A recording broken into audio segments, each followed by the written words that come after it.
Scooting so close to Brother Pickens that I'm going to shove him out of his seat, but I had nowhere to go, so I went over there. Stole Brother Edward's seat for a moment.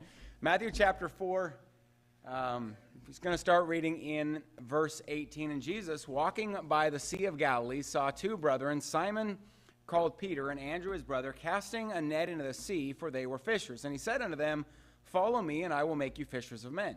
And they straightway left their nets and followed him, and going from thence he saw two brethren, James the son of Zebedee, and John his brother, in a ship with Zebedee their father, mending their nets. And he called them, and they immediately left the ship and their father and followed him. And Jesus went about all Galilee, teaching in their synagogues and preaching the gospel of the kingdom, and healing all manner of sickness and all manner of disease among the people. And his fame went throughout all Syria, and they brought unto him all sick people that were taken with divers disease and torments, and those which were possessed with devils, and those which were lunatic, and those that had the palsy, and he healed them. And there followed him a great multitude of people from Galilee, and from Decapolis, and from Jerusalem, and from Judea, and from beyond Jordan. Let's go ahead and have a word of prayer, and we'll get started with the message tonight. Lord, I want to thank you for the time that we can take in your word tonight. Lord, I do pray that you will speak through me this evening, Lord, and that you will just use this time in your word. Lord, I pray this in your name. Amen. You can go ahead and be seated. So continuing on with our series, this idea of you have a choice. This evening, what I want us to look at is the choice to follow. I want us to look here. Matthew chapter 4, the disciples made the choice to follow. And I think it bears just pointing this out quickly. They didn't have to follow. They chose to follow. They didn't have to follow. A lot of what we have, or what I've tried to help us to see, or tried to help us look at through this series, is the fact that over and over and over again we see that the choice is yours. That God doesn't force compliance. He doesn't make you do His will. God desires that all would be saved, but He gives a person free will to decide. There are some that believe that isn't true, and they would tell you that God predestines some to be saved and some not to be saved. So if you're predestined to not be saved, you are condemned and have no hope. And if you are predestined to be saved, then you have no choice. That's just what's going to happen. But that's not what the Bible teaches. The entire premise goes against that word whosoever in Romans 10:13, because He gives a choice. He desires that all would be saved, but He leaves the choice up to you. He desires that then, as His child, you do His will. God has a will and a plan for every person, but God does not make you follow His will. So I use that to look at this passage, kind of to help us to see the direction here. The disciples had a choice. Have you ever thought about that? I think often we read our Bibles and we kind of read them, we kind of read them dead.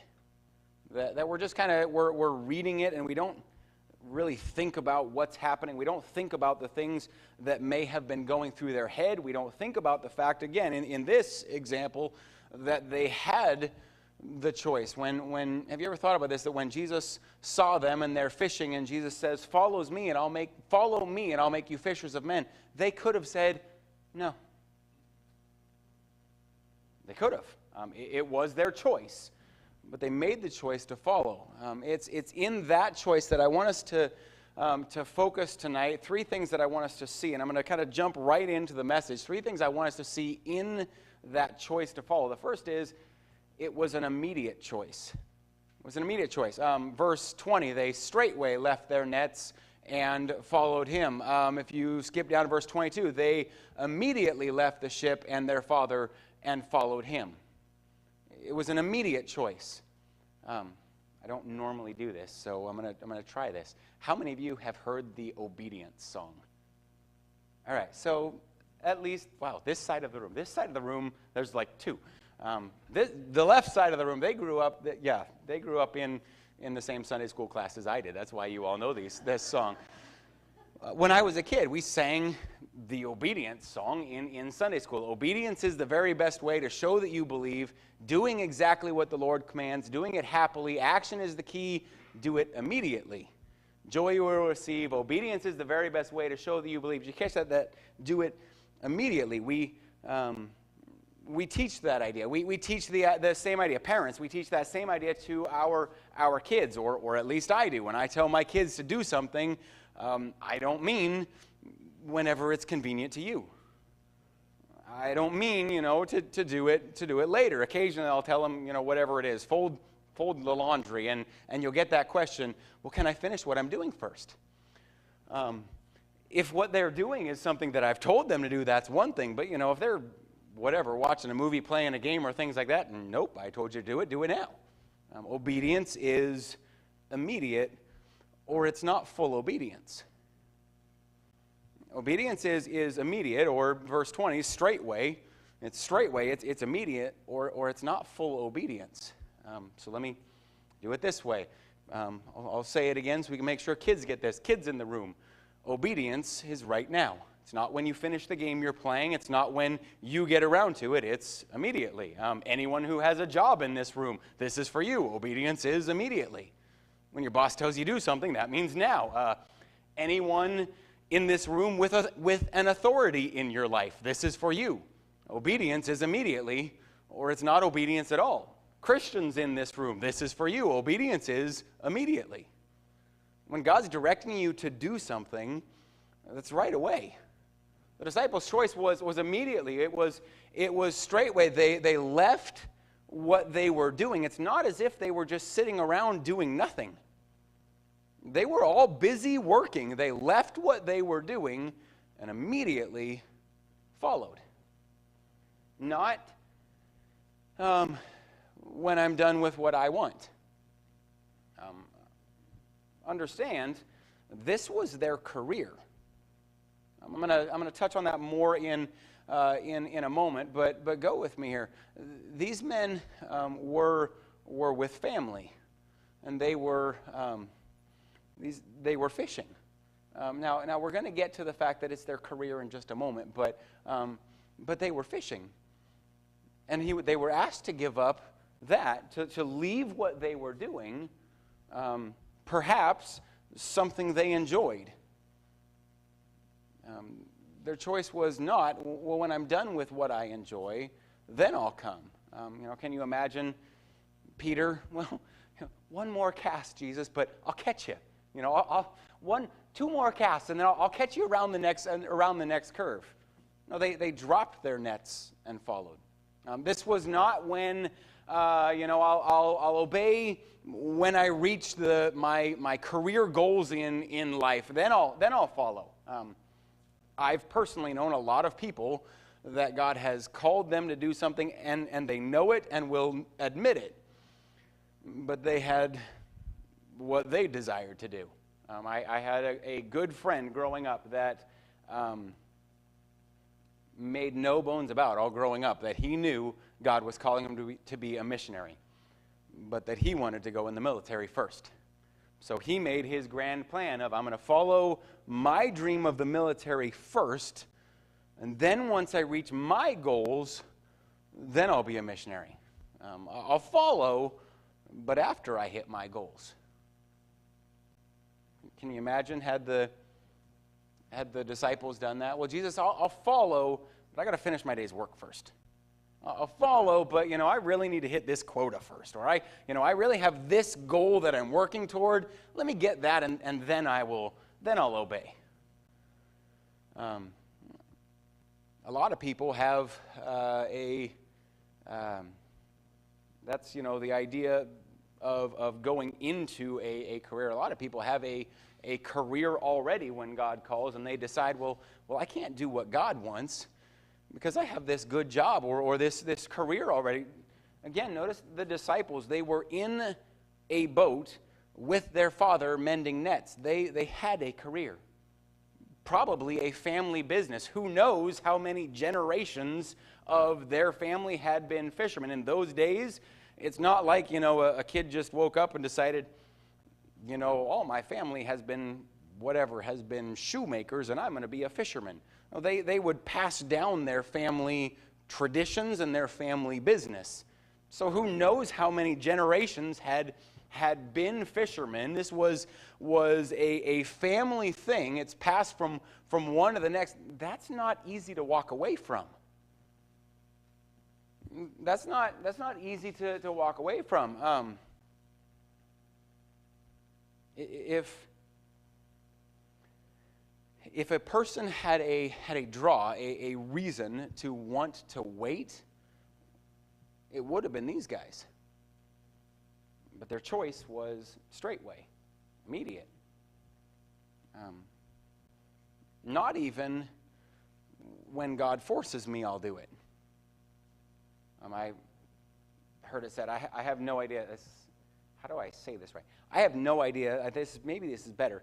Who actually said this? But I have for years heard my dad tell a story of a pastor that he heard say this. So I don't know who it is. Maybe that's better, because then I don't know who I'm talking about. But a pastor that once said, well, I won't move unless God chased him off with a 2x4.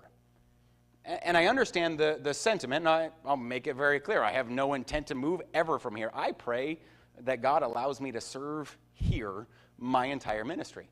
But if God calls me to follow, it shouldn't be that he has to force me. If God's calling you to follow, to do something, it shouldn't be that he has to force you to follow.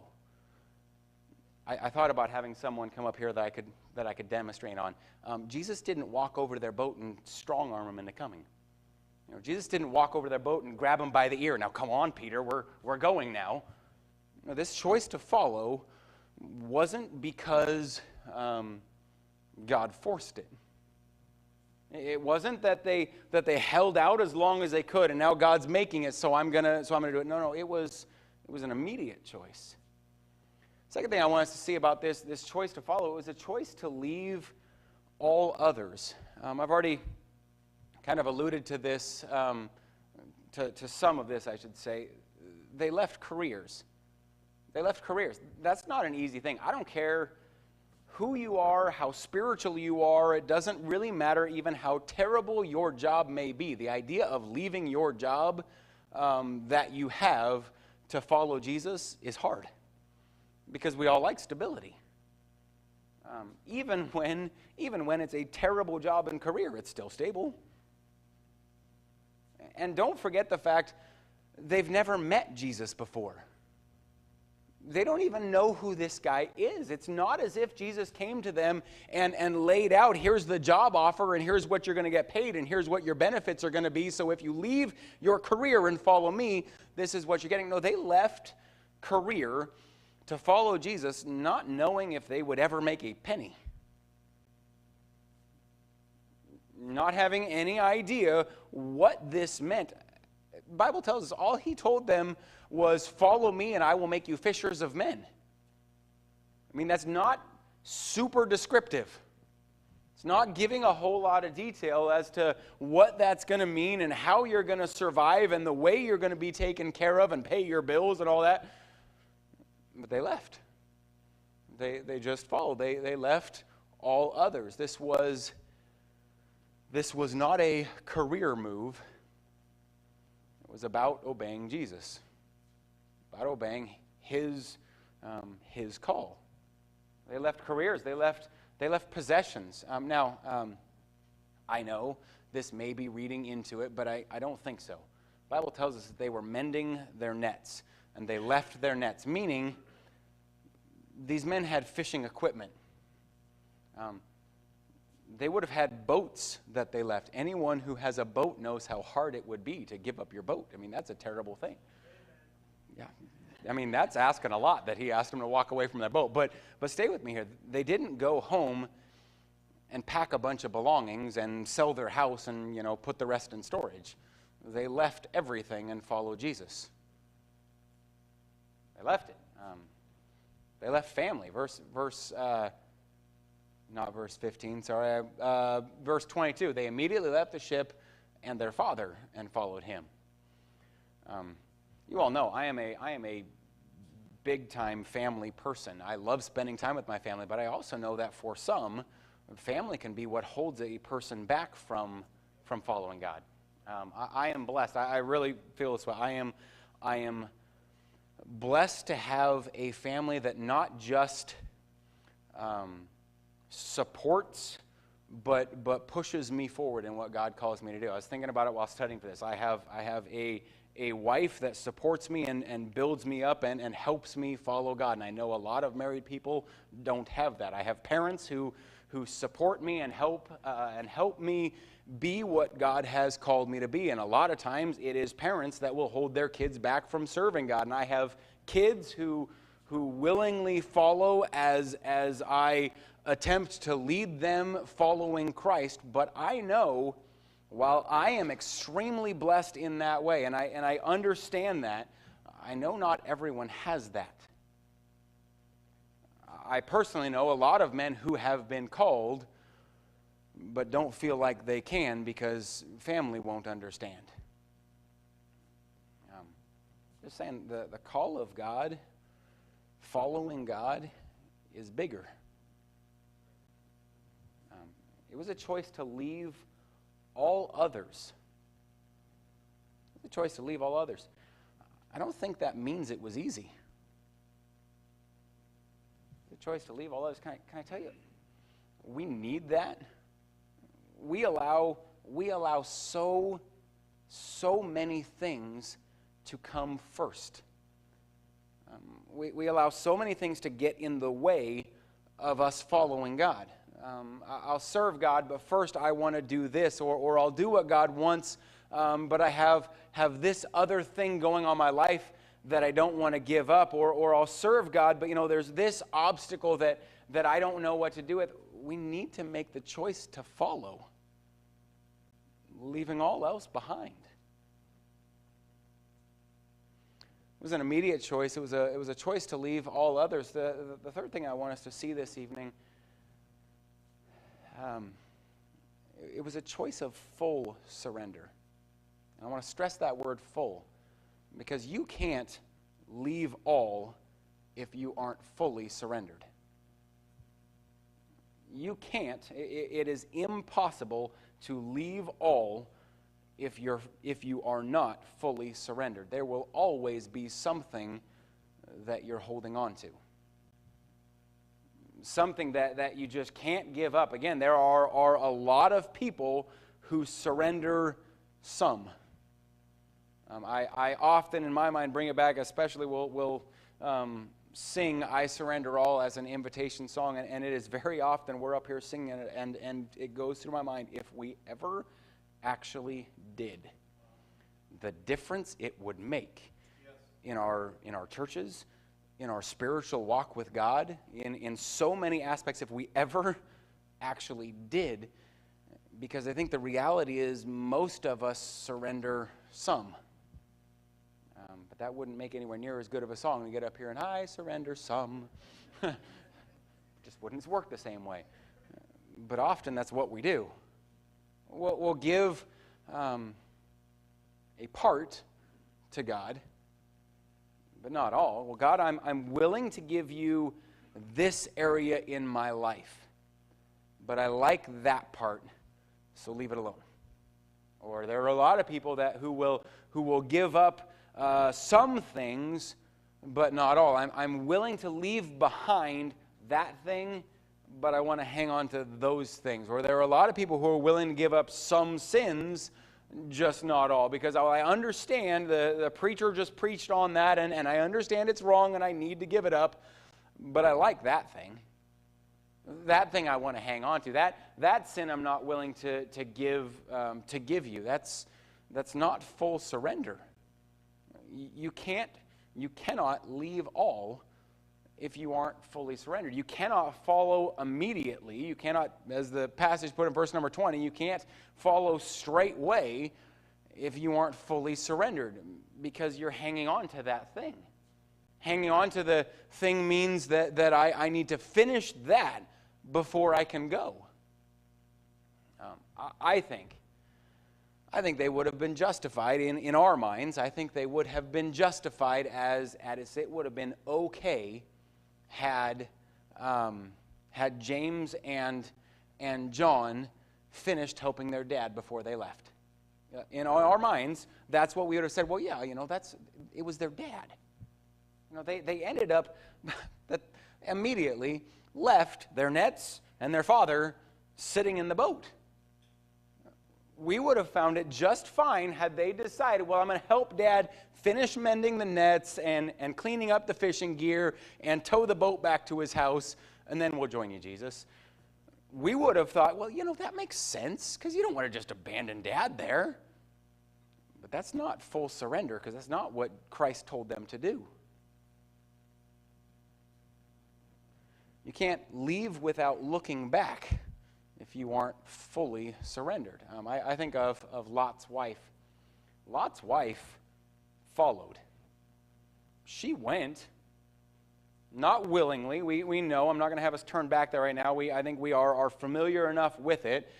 She did not go willingly by any means, but she did follow.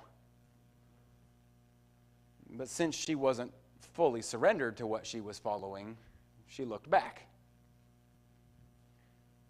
And there are a lot of times that God calls us to do something, to follow Him, and we'll do it not because we're surrendered, not because we like it, or even not because we agree with it, but we know we should.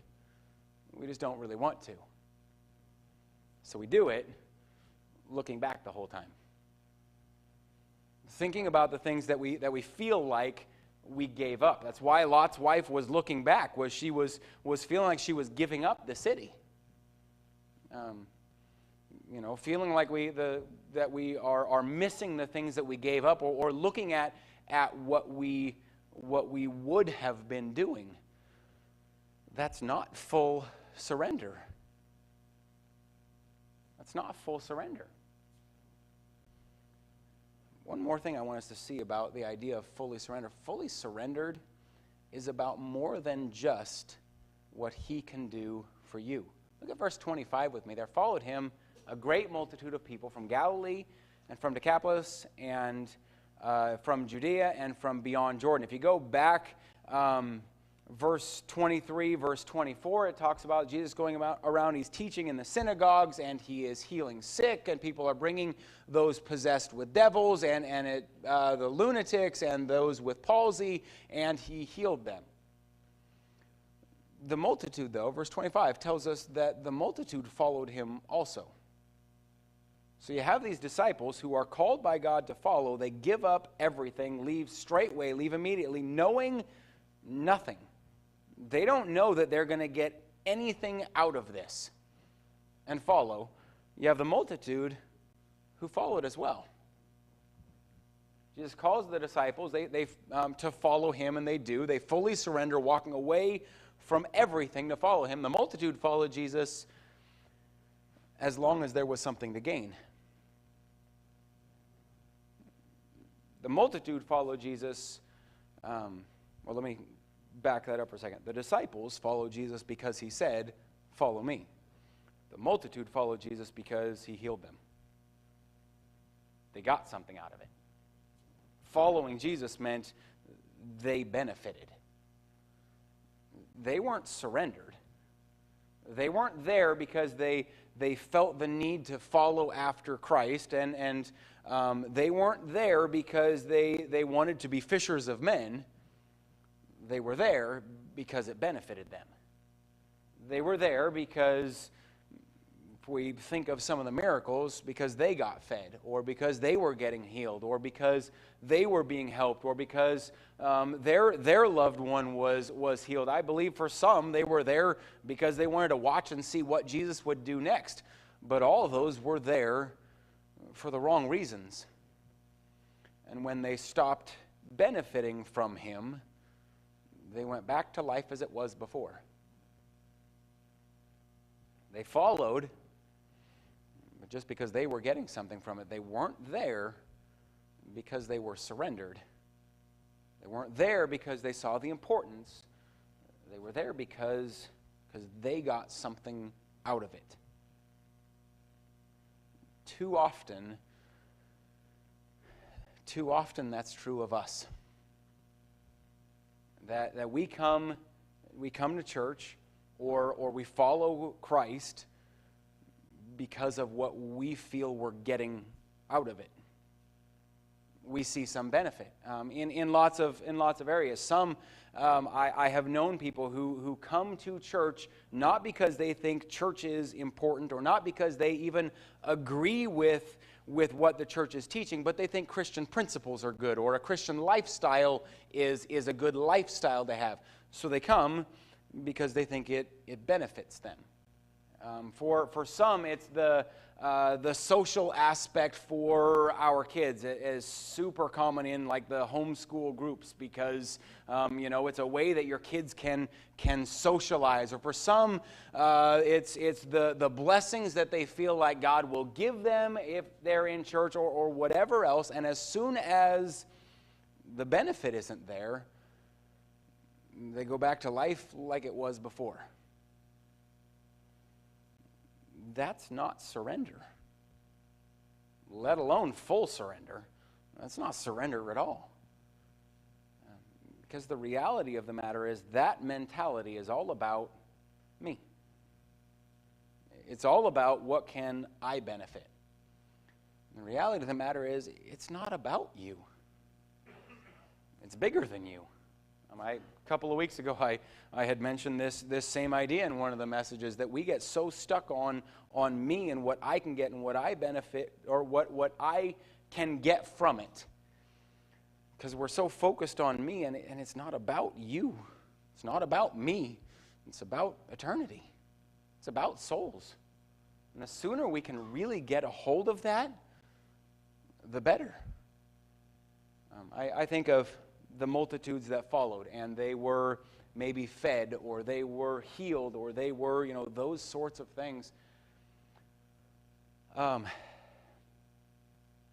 It's amazing that those miracles happened. I don't want to downplay those, but it's tragic if someone came who was blind and received sight and didn't receive Christ,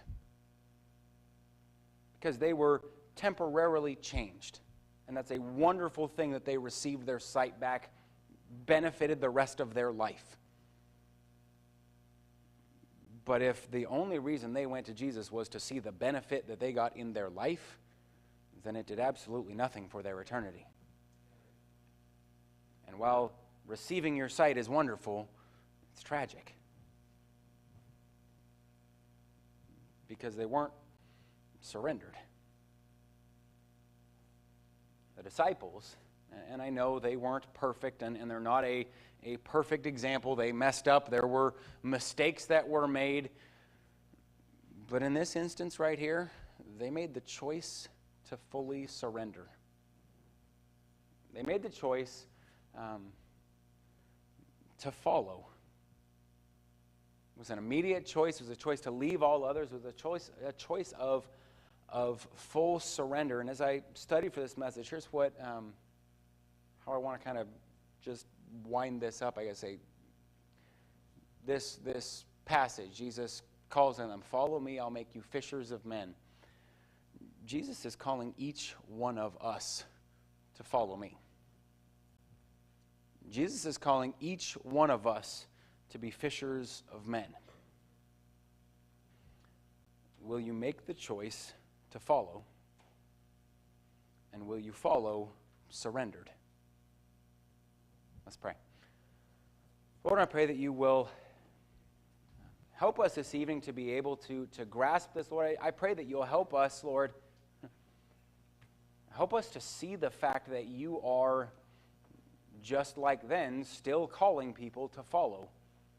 Still calling us to be fishers of men, Lord. And I pray that you will help us to make the decision, I'm going to follow him straightway, right now. I'm not going to make excuses. I'm not going to come up with, well, I have to take care of these things first. I'm not going to come up with, well, I have these obstacles in my way. No, an immediate choice.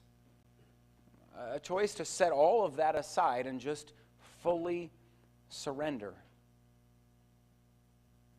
And Lord, in that, I pray that you'll help us. Lord, help us not to make the same tragic mistake that the multitude made. That we just That we just follow you because of the benefits we get right now from it. And we just follow you because, well, we think it's good for my life. Help us to recognize it is so much bigger than that. Pray this in your name. Amen. Let's go ahead and stand with heads bowed and eyes closed. Guys are preparing for an invitation song and are preparing to sing I Surrender All. I mentioned it in the message. What a difference it would make if we came to an altar tonight and meant that. If we responded tonight with truly making that decision that I'm going to surrender all fully. So we're going to sing this evening. I invite you to come.